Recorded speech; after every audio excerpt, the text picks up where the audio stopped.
think since the time the global trade, especially related to the tariff imposed by US came, the entire the trade worldwide got impacted, which is again known fact. At the same time, it also helps each of the countries to revisit their own individual country agreement with the rest of the countries, the trade agreement point of view. It also provides an opportunity for people to look at it. I think India is one.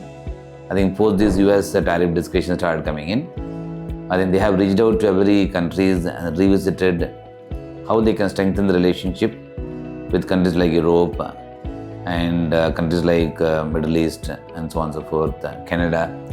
The Indian the authorities have actually strengthened further the trade relationship with other countries, while of course continue to make a progress with respect to US tariff conclusion. At the same time, in the new world order, what does one adjust? Historically, I always believe that India is one country, realizes some of this change in the trend pretty fast and take necessary steps to ensure that India remains not just important for India alone, it also remains important for global market, including the commerce and trade. So the monetary policy in the recent meeting, they did recognize the importance of strengthening the forex reserves. At the same time, continue to maintain the need for focusing on growth momentum in the country by way of keeping the interest rate stable and also liquidity high. There one such decision they have taken with the FCNRB deposit decision that they have taken. This, in my view, could be a game changer, especially for reversal of foreign flows into the country. This the same exercise was done in the year 2009 and it was done in 2013. After 15 years they have done it at this point of time. It is to ensure that foreign NRI investors who are looking at investing anywhere in the world, I think they will be able to participate in the FCNR deposits which the banks will be offering, which again, as the banks structure a product, I'm sure will become attractive enough for overseas investors, especially NRIs, to consider investing in India. This is a key highlight of the last monetary policy, in addition to what they normally keep doing with respect to the rates, liquidity, and then estimate on economic growth, among other things. Globally, AI is a sector. It's something all of us, as I speak, we are now seeing some bit of volatility in the sector. At the same time, there's also AI is a new, I can say AI infrastructure in the IT world. This is something everyone cannot escape and miss the attention. One has to keep a close watch. I do, of course, keep track of that in terms of how it will change actually the whole IT space through the AI model globally. It's very important with the change in the direction. Let us not think about valuations, bubble, other things. They all will be part and parcel of the market. At the same time, is it a sector something one should take it seriously?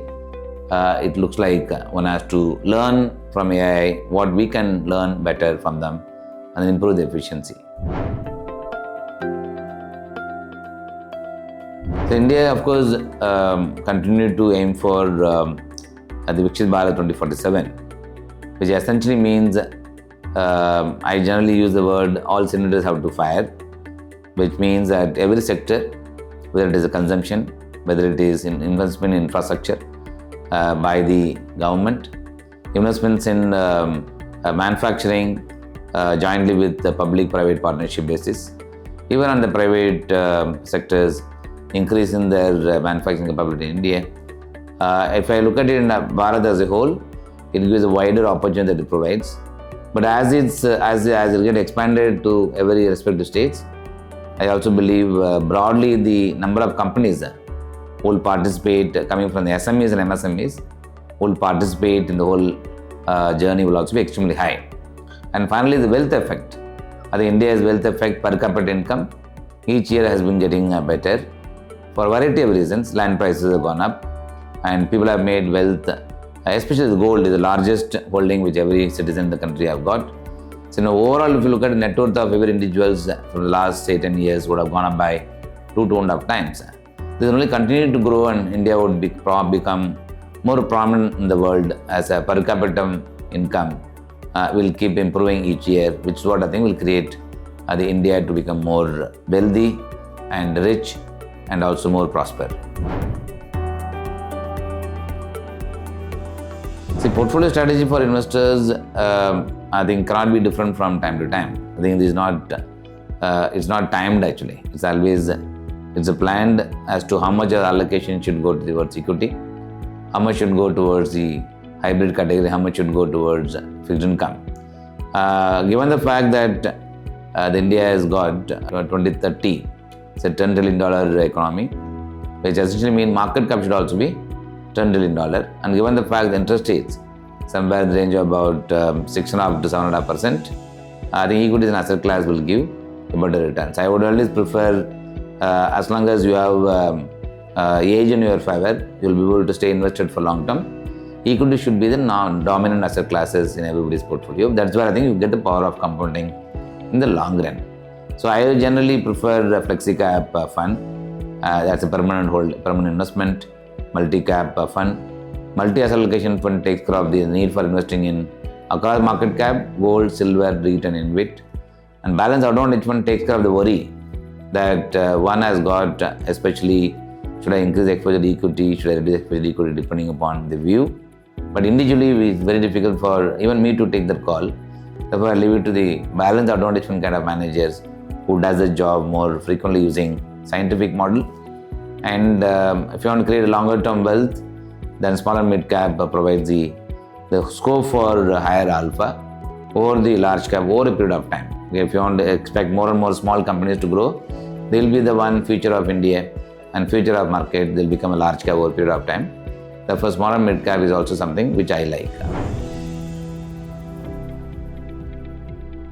So I always believe that every individual, irrespective of whether increment season or not increment season, maximum the net take home, whatever they take, 30 to 40% the net take home, if not higher, should go towards SIP. Because that's the recurring income comes. The more the money in the hands that you have, the high probability that either you will keep the money in the account for long, or they'll use the money for spending somewhere else. It could be unproductive spending could also happen. Therefore, through the auto route, put in SIP on monthly savings.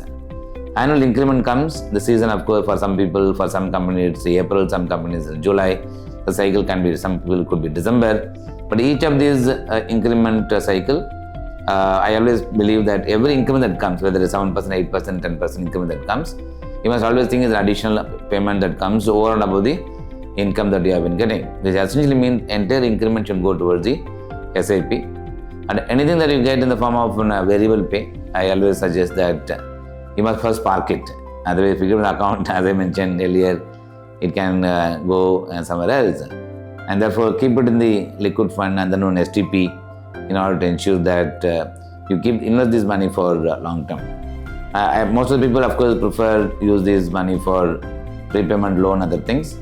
I always believe that some bit of liability, some bit of debt is good to have, where you'll be equally committed to build your assets for long term.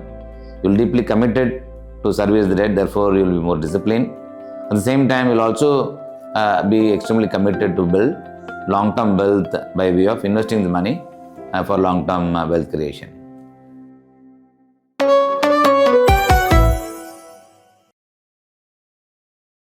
Mutual fund investments are subject to market risks.